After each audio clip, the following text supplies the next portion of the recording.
Hi, I'm Libby. And I'm Riley, and welcome to On the Come Up.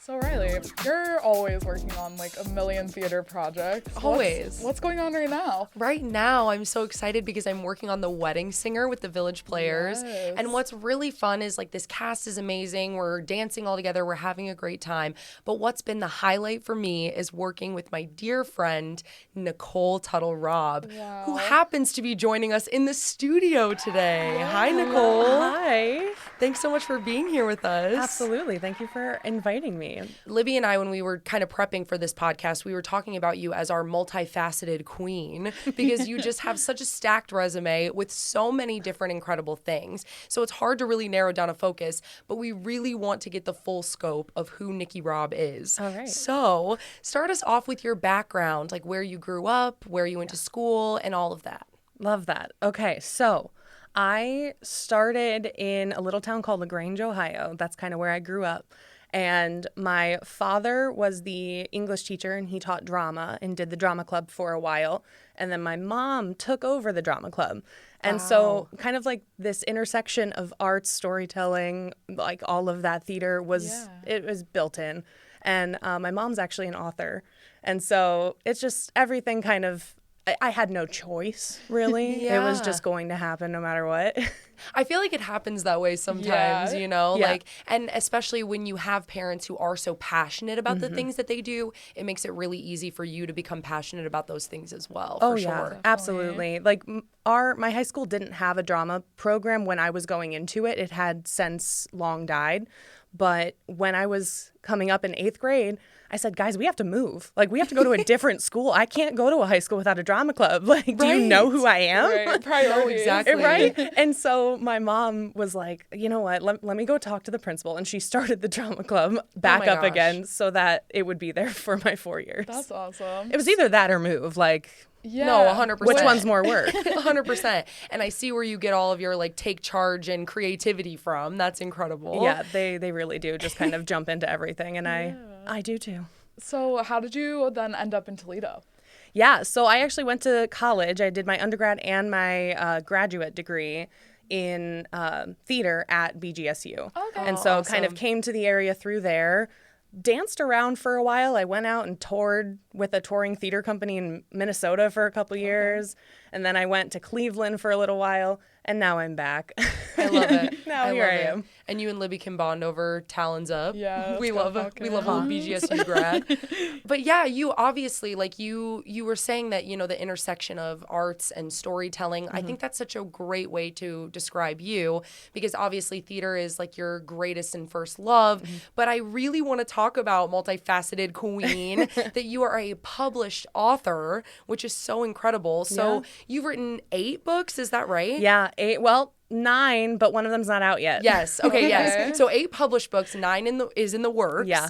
So tell us a little bit about like the genre you write, and then kind of what got you into writing. Absolutely. So going way back to the very beginning, my mom was an author. And so I remember she would write at all the time. She would take me to my volleyball games or my choir concerts, and she would sit in the back and write. And I love it. I wasn't allowed to read what she wrote until I turned 18. But I always had this idea of like, oh man, my mom can tell really cool stories and I really want to do that. So I started writing down just like my dreams first. Like that was kind of my thing. I just woke up in the morning and write down my dream into a little story. And I loved doing that. And so it really just kind of evolved from there. But I've always been drawn to stories of like romance and like fantasy, like these big, like fantastical worlds. I love that.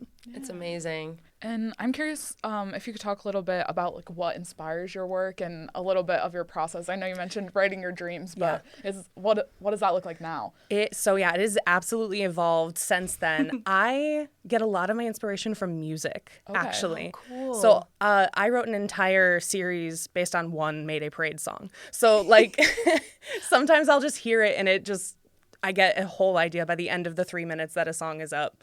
I just know what this whole world's going to be. And so that helps me a lot. I'm a music writer, so I really can't write when it's silent. That makes sense. Well, and also, like, not all of your books are within the same series, right? So talk a little bit about kind of like the different things that you've written. Give us like the brief overview. Yeah. So I have all of mine are falling under the romance umbrella, but they have like their different subgenres. So I have my fantasy, which is a brand new world, very reminiscent of like ACOTAR, that kind of thing. And then I have my paranormal romance, which is like Twilight, but for adults. Yeah. And then Wait, Twilight's not for adults? Well, I mean, if you ask me now, yeah, it 100% is. But then I also have like a dystopian one too. But they all have that romance through line because that's what, like, for me, that's how I connect to a story is like the love behind it. I love that. Yeah. That's incredible.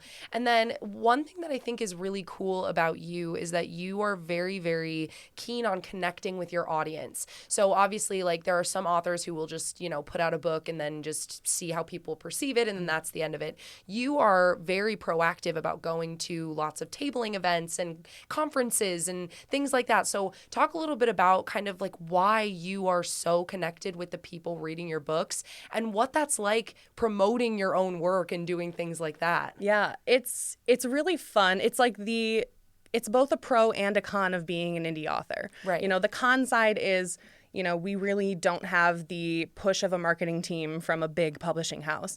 But what we do have is actual personal connections with our readers. Because sometimes big authors in these big houses don't get a chance to do that. So I'm very fortunate, actually, that I get to go to these programs and all those tabling events and the book festivals, and I get to actually have conversations where a lot of times with those bigger authors, they've got lines that they got to keep going. Right. Where I sometimes will have full conversations with like some of these readers that come up that I never would have gotten a chance to. It's just so awesome to hear what they latch on to, because that helps me, like, that tells me which direction is working and like if there's more I should add, that kind of thing. Yeah. Do you have like a memorable conversation that comes to mind when you think of those types of relationships you've formed? Oh, absolutely. I had somebody come up to me and tell me that my paranormal romance series actually helped them kind of click into place like a puzzle of their personal identity. They kind of, through reading about my character's journey, found that journey with themselves. Wow. And that was the nicest thing I've ever heard anybody say about my writing. Oh my gosh. Like, I've made it at that point. Like, nothing will ever top that. Oh, that's so awesome. That's incredible. I'm curious, outside of your books, if you have any recs that you'd like to give our listeners. Oh my goodness. Okay. Well, so I just started reading Dungeon Crawler Carl. Ooh, yeah. Yeah, okay. Which is huge right now, and I think it is great. It is so fun, and it's got a lot of books in it, so I'm not all the way through yet, but I fully recommend it to anybody looking to kind of dive in because it's fun. Yeah. It's got like such an easy read to it, but I love it right now. That's my current obsession. That's so funny. Libby and I just got that book recommended to us. That's hilarious. Well, then I think you have to read it. I know. This is a sign, maybe. And I'm curious, too, if you're able to give us any little teasers or sneak peeks for book 9. Yeah. So book 9, it's called Me and the Boy in 5C, as of right now, at least. Who knows what happens? But so I'm kind of this hybrid author. So I do have an agent, and this book's with my agent right now on submission. So it's out in the world, and we'll see what happens to it. But it is about 2 rivals that live next door to each other in LA, and they're musicians. And they kind of fight each other for the right to fill the space with their music because, those walls are so thin in LA. And they accidentally have a duet go viral. Oh, wow. And then they are kind of forced to work together. And so I love that concept. That's so interesting. Thank you. Yeah. You have me on the hook. I'm ready. Do you hear that? Do you hear that, universe? I love it. And so then obviously, like we started out talking about in this episode, that you are heavily involved with theater. And so kind of walk us through your journey going from all of your tours and things like that to then coming to Toledo and doing community theater here. Yeah. I did my very first show it was the summer between my 2nd and 3rd grade year. I was a Who in Seussical the Musical. Oh, I love that. And I remember that show closed. And my parents took me to a Pizza Hut after the show, celebratory. Of course. And I went, guys, I'm going to do this for the rest of my life. Oh. And they went, sure, kid. But it was true. I mean, in some capacity or another, I've been doing theater pretty much my entire life since then. I worked in a lot of the community theaters around where I was growing up. Obviously, my parents were both very involved in my school's drama club, so I had that connection. Went off to college and majored in acting and directing, kind of keeping that love alive, but then finding another side of the love that I had for theater, which was both directing and theater for youth. Because I actually took a theater for youth class at BG and then got a job immediately after graduating at Climb Theater in Minnesota, where I did theater for youth. Oh, and got paid for it.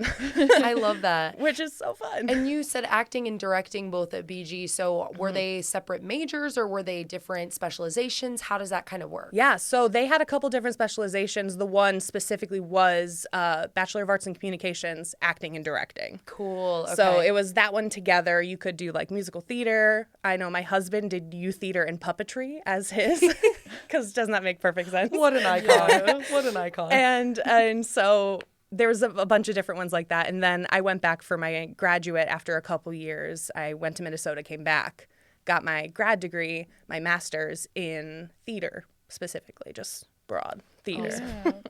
So you mentioned your husband, which we do want to talk about. I love talking about him. Yeah. So you met him through theater. Can Yep. you talk a little bit about that story and then how you're kind of working together now? Absolutely. So we met almost 11 years ago now doing a show called Dog Sees God, which is like a show about the Peanuts characters all grown up. And so he was playing the Charlie Brown character and I was playing Sally Brown. But we met doing that show. By the end of the run, we were together. Oh, I love it. Yeah, I love showmance. A showmance turned like a romance, you know? Like, love that. I know. That's always the best. Yeah. And then you guys still work together and kind of have worked together. So talk about kind of, when you met, navigating like all the different places that you guys have been and the things that you guys have done together. Yeah, it's been wild how often we have worked together professionally because we went to Climb Theater together. Right. And the HR department told us at one point during our second year there was basically like, you two are like the poster for how to work together with somebody that you are somebody that you are connected with. And it's just, we just work so well collaboratively. We have good communication. And so it's so easy to fill professional roles with him while also loving him. Yeah. Oh, that's so sweet. I love beautiful. it. And I love that because you write romance, you also have such a great romance story for yourself. Like, that's really cool. Yeah, it's awesome to write, books about men that just like absolutely are obsessed with their ladies, and I got one of those too. So 100%. It's great. It's iconic. And so obviously now you guys are back in Toledo and you are working on a lot of different community theater projects here. So talk a little bit about what specifically you or you and Zach together have been up to and what you prefer doing in the community. Yeah. So right now at this moment, I am working on 3 shows at once. And so, but I love it. I love it so much. Jeez, who would do that? Yeah. You couldn't relate at all, could you, Riley? And so it's been really fun. A lot of my work here in Toledo so far has been on the acting side as I kind of, infiltrate, that's the word I'm going to use, my way into the Toledo theater scene. And so I'm starting to kind of get onto the side of directing, like here with The Village. I have made my way onto the board there. See, infiltrating. I'm working on it. And I also have started getting to like the producer side of things too, which is really exciting and a new thing for me. I've never like really produced shows before. So I'm doing so many things right now and I'm loving every second of it. Yeah. Are there any kind of favorites that stand out of different roles or shows that you've worked on in Toledo? Yes. And I love all the things I got to do so far. I loved that I got to meet Riley during Disenchanted. Oh, what a fun show. But I do have to give a shout out to, I was just in a production of a literal dream show for me. The Guy Who Didn't Like Musicals is a Star Kid show, and Star Kid has been one of my favorite theater companies since I saw them about 11 years ago now, because Zach introduced it to me pretty early on. Yeah. And since then, I have loved them. They've written amazing shows, and somehow Toledo got to do one, and somehow I got to be in it. And even cooler than that, we're bringing the entire group of that cast back together to do a sequel to that musical in just a couple months. That's so awesome. It's so amazing. It's really cool. And you could tell, because I did see that production, you can tell just how passionate you guys were about the material. Mm-hmm. But I think that show in and of itself is such a testament to like the theater kid energy of it all. Yes. Because those star kids, man, like they're just so fun. They're always willing to jump into these zany and fun roles. Mm-hmm. It's awesome. The work that they do is great. Yeah. And the fact that you guys could bring that here and introduce new people to that in our community is really incredible. Yeah. I love it. And then I do want to ask too, do you have a favorite on the production side thing that you like about either directing, producing, or choreography, because you do that as well? Yeah. Any of that side that you prefer? Oh gosh, prefer? I don't know. I'm not sure I could ever, like if somebody said you have to pick one, I'm not sure I could. Yeah. Like I really do think that I love being able to jump and wear these different hats. I think multifaceted queen. That's what keeps me so fulfilled, I think. And that's why my cup never feels like it's drained and it never feels like it's overflowing. Yeah. Is because I always have the different things that, while my schedule looks absolutely insane most of the time, it's because it's different things and they're filling like different parts of my heart. And so it's really nice. But I really do like that I've been starting to write more for the stage. And so I just had a play that was showcased with the Toledo Voices showcase at the Toledo Rep. And that's a side of theater that I haven't done as much. So I'm excited to kind of explore that more. And did I see right, do you have another one coming up that you wrote? And you wrote that a while back, right? Because I saw a picture of you and Zach together on the cover for that. Yeah, Zach and I are going to be performing a show that I wrote, and I'm really excited. It's one of those things that I wrote something so long ago and I never thought anything would come from it. Yeah. And then, to have a partner who is so encouraging is just really exciting about that. That's so awesome. That's so special. Mm-hmm. And talking through these different, shows that you've got to be a part of and with different theater companies, I'm curious if there's something that you can kind of pinpoint that you feel like makes a community theater strong and can do these great shows. Oh, absolutely. It's the people. And like, I know that that's a bit of a cop-out, but it's truly so honest because there are people in community theater that would go above and beyond and go the extra 20 miles for any other person that they share the stage with. And I just think that that's so beautiful because we're all volunteering our time for the most part. Some production teams in the area do get paid, which is wonderful. But not necessarily a livable wage either. So, yes, it's appreciated. But like to your point, it's a labor of effort. love. Yes. Yeah. Yes. And so it is something that people are there because they are passionate about it. And I think that passion is what makes it so special. And it's what makes it a community. Absolutely. Yeah. I also want to hear from you how people outside of the theater community, how you think they can help support these shows and productions that are going on. Yeah, that's a great, okay, so community theaters are always looking for people. And whether that's to come be in the audience or to come help build a set or paint a set or even just move wood from one storage unit to another. And we're always looking for people like that. You can come usher, you can come work the concession stand. So there are a million different ways that people can get involved and never have to touch the stage if that's not something that they're interested in. And I just think that that's also a really cool way. I've met a lot of really awesome people who have come to usher shows that were like, I'm never going to perform, but I love being in a theater space. And I think that that's really awesome. That's awesome. And it's a really accessible thing, too, I think, because a lot of people can do volunteer work for community groups and then get a comp ticket. Oh, yeah. Which, I mean, obviously, like, most of the community groups don't have tickets that are that pricey. But at the same time, I mean, if you really want to see a show and you're struggling financially, like, that's a really great way to have that exchange. Win-win. Oh, yeah. I'm volunteering for a show this weekend. So, like, 100%. Absolutely. It's one of my favorite things to do. It's awesome. I know. And we've started to rope Libby into volunteering with theater groups, doing hair and makeup stuff, which is so fun. And that's absolutely another way. There's so many costuming. Like if you know how to sew, literally just walk up to a theater, they will take you. Genuinely true.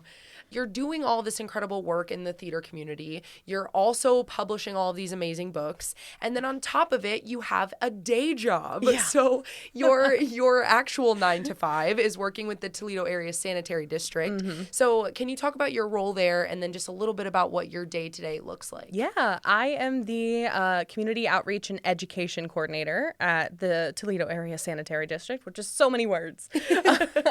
But what that means is I handle a lot of the education presentations. So whether that's community events like setting up a table or actually physically going into schools or other activities to give presentations or lectures on mosquitoes, ticks, and how people can better prepare themselves. And basically part of the job description for this, because, it's a scientific field, they were kind of asking for somebody with a science background. And I went, with my Master of Arts in Theater, actually, I think I know what you need. Because their description was go into schools and deliver a presentation in a fun way. Oh, so You that's said exactly up your storytelling? alley. They need a theater kid. Storytelling. Yeah, they absolutely needed a theater kid. And so I am so excited to be the personality hire there. It's a great time, but it's been really cool to learn more things, but then be able to share them with kids and have them actually learn how to protect themselves during the summer months from, mosquitoes and ticks, but do it in a fun way. And I have 2 follow-ups for you on the education component. Yeah. First, debunk this for me. Okay. Are mosquitoes attracted to some people more than other people? It depends on your current situation. So here's what it is. Mosquitoes are attracted to strong smells and odors and CO2 or carbon dioxide. Okay. So if you are a little more stinky that day and you're breathing out heavier, a mosquito's going to come towards you. Ooh. So if you go for a run outside, wear your repellent. Tips on avoiding mosquitoes. And then did you learn any facts that you just had no idea about that kind of blew your mind when you started learning about this to present to others? Oh, yeah, absolutely. So there are 3,000 different kinds of mosquitoes. Oh. And 30 in Lucas County. Hey, what? Yeah. Interesting. 30. 30 Over 30. different kinds of mosquitoes. I'm not even going to lie. I know nothing about mosquitoes. So this is all new information to me. That's wild. And it's all fun stuff that now I get to teach the kids. Yes. Yes. Repel those mosquitoes. So obviously this job is wildly different from your other pursuits. But what's really cool is that you seem to take a lot of transferable skills from the other things that you're passionate about and bring it into this role. So can you talk a little bit about kind of the skills that you have found the most useful between your creative pursuits and your day job? Absolutely. Improv. Number Wow. one. Number one. Yeah. Because even though I need to have the basis of the scientific knowledge, the way to deliver it needs to change based on each specific classroom. And so having that kind of improv, move on your feet kind of skill has helped so much. Because there's some groups that are yeah, you know what, let's sit and have a conversation. There's others where it's this needs to be a game. Yeah. Or we're not going to get anything done. Right. I think that's so cool that you're able to really get through with the kids and make it work, because it is at that age it's you have to have something engaging. Yeah, and it really just depends, because there's some classrooms where I'll go in at 8:30 in the morning and they're if you make me get out of my chair, we're done. Well, and then to your point, Libby, storytelling. I mean, the theme throughout all of this is storytelling and communication, which is so cool. Yeah. And I mean, we just were reading about this study that said communications majors are more crucial now than ever with our job market. So I just think it's really incredible that you have found a way to do communications and storytelling across not just your passions, but actually your career too, which is so incredible. Yeah. I love it. Through all of those things, I mean, writing and theater and your day job, how are you finding balance? I'm a schedule girl. I have my day scheduled truly to the minute sometimes, but it helps me. I like kind of seeing it. It's a puzzle to me. And so I can move things around, figure out where needs to go, what needs to move, and just having things really laid out has helped me, and it makes me not drop any balls. Yeah. Are you the type to schedule okay, I need some downtime? Are you putting it in the yeah, I calendar? have dinner on my schedule tonight. Yes. I love that. That's the way to go. Yeah. Because that's just as important. I mean, Yeah. if not more important, taking care of yourself. Absolutely. So I love that. You are a woman after my own heart. And we always ask a lot of questions about advice to young professionals for other young professionals. But before we get to that, I want to know your advice for indie authors. So, any tips or tricks for people who are trying to break into that industry and things that they should know? Yeah, absolutely. I think my advice just in general to any author that's getting started is to find the path that works for them, because there are so many. Like, for example, there's fully indie, there's hybrid, there's traditional. And it's not all just like cookie cutter. You find the one that's tailor-made to you and the one that's going to work with your schedule and your creative process better. And so I think that that's my biggest advice is don't go one path just because that's the one that seems popular or the one that might seem more lucrative in the front, like in the running, like right away, and go with the one that is going to fulfill you more, because that's just going to eventually be the one that's easier to uphold. Oh, I love that. Yeah, that makes sense. And then do you have any advice for young professionals in general that you'd like to share? Yeah, honestly, I would say don't lose your passion. And if you feel like you are, find a way to fill your cup still.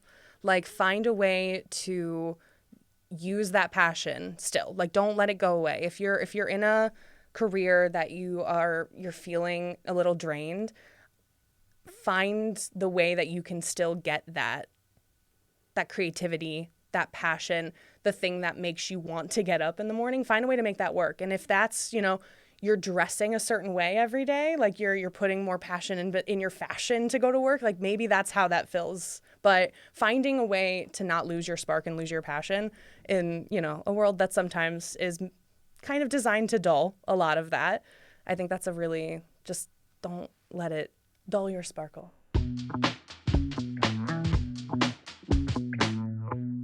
And you didn't think we'd leave without a Roman Empire. Yes. All right, Libby, why don't you kick us off today? Okay, I think it's really perfect that you just mentioned fashion, because that's kind of what I want to talk about today. Awesome. I cannot stop thinking about her name's Sydney Carter. She's a former professional basketball player. Now she's the assistant coach for the Texas Longhorn women's basketball team. And she is just known for showing up in all of these iconic fits every single time. Oh, yeah. And a few years ago, she went kind of viral, receiving a lot of negative criticism for these pink leather pants. And I mean, just saying that her wearing those pants and showing up like that meant that she wasn't as good of a coach. And just the way that she handled it, just being absolutely unapologetically herself, and just being no, I'm still professional, still a coach. I'm just gonna look good doing it. That's what we need to do. To your point, Nikki, she didn't dull her sparkle. No. That's what I'm talking about, everybody. Please. God, the fits are so good. The suits, all of it. No, and she always shows up. And it drives me crazy too, especially like women's coaches in particular are such a hot topic for me, because I'm like, man, the fact that these women, they're so incredible. They're working so hard. A lot of them have to work harder than their male counterparts and to also gain that type of respect in the industry and all of that stuff. I mean, so just it's like, in let the them wear their pink leather alone, pants. It's like the guys can just throw on the same basic black suit and tie and great. And it's she's showing up the different colors, the attention to detail. It's and it's I'm incredible. not shaming. If you genuinely feel you're most confident and comfortable, as a woman in those more neutral tones and whatever, that's great. But it is the same if you feel more confident in your bold colors and your exciting fashion. Yeah, that's a great one. I will be thinking about that for the foreseeable future. Thank you. All right, Nicole, why don't you tell us yours? Okay, this was easy for me. It's the Bridget Jones's Diary film soundtrack. Oh my gosh, wow. I think about it daily. That's honestly brilliant. It is the perfect movie soundtrack. There is none better. Yeah, I'm actually really inclined to agree with you. So do you have a favorite from the soundtrack? Yeah, so, obviously All By Myself is iconic, and that scene too. But I also just really love Dream Some. And if you don't know it, go listen to it. It's so good. It's such a great song. And I think it really fits the moment. Like something I love to do in my own personal life is I will score moments of my life. I'm like, Oh, yeah. you know what song would go great under this fight I'm having with my mom? Like, no, dude.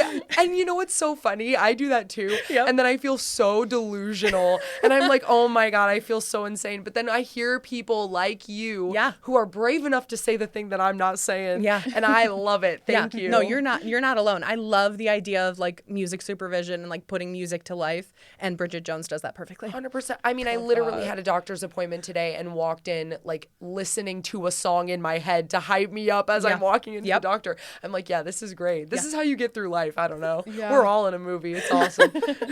And then mine, I'm really excited to say because Nikki is our guest. So listen. Chess. Let's talk about the Broadway musical Chess. I will tell you, I know very bare bones information and on purpose because I'm considering going to see it over the summer. So I'm trying to like keep away from all the media surrounding it. Yeah.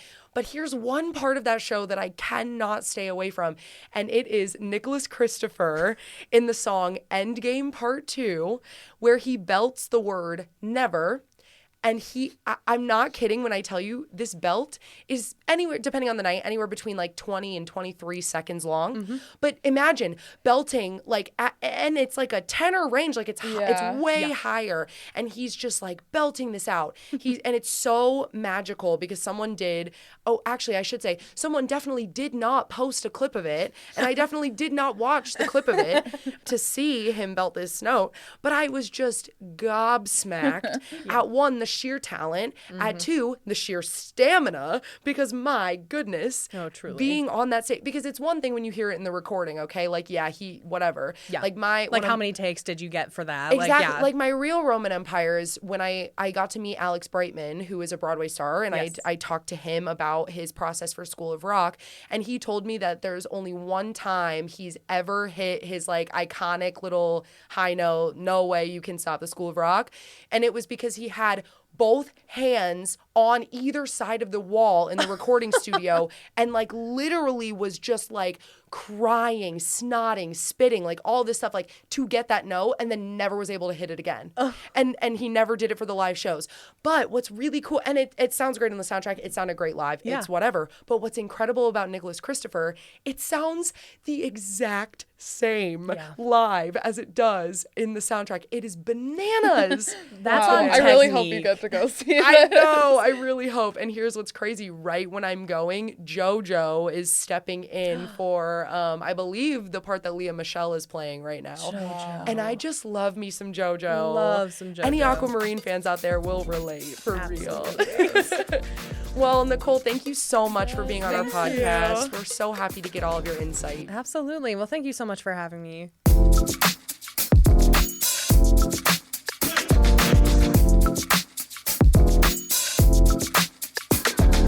We want to thank Nicole Tuttle-Robb, our guest on today's show. We're your hosts and producers, Libby and Riley, and our executive producer is the incredible Chris Pfeiffer. If you have any questions, comments, or you just want to listen again, go to wgte.org/comeup or wherever you stream your podcasts. Bye, besties. WGTE. Voices around us.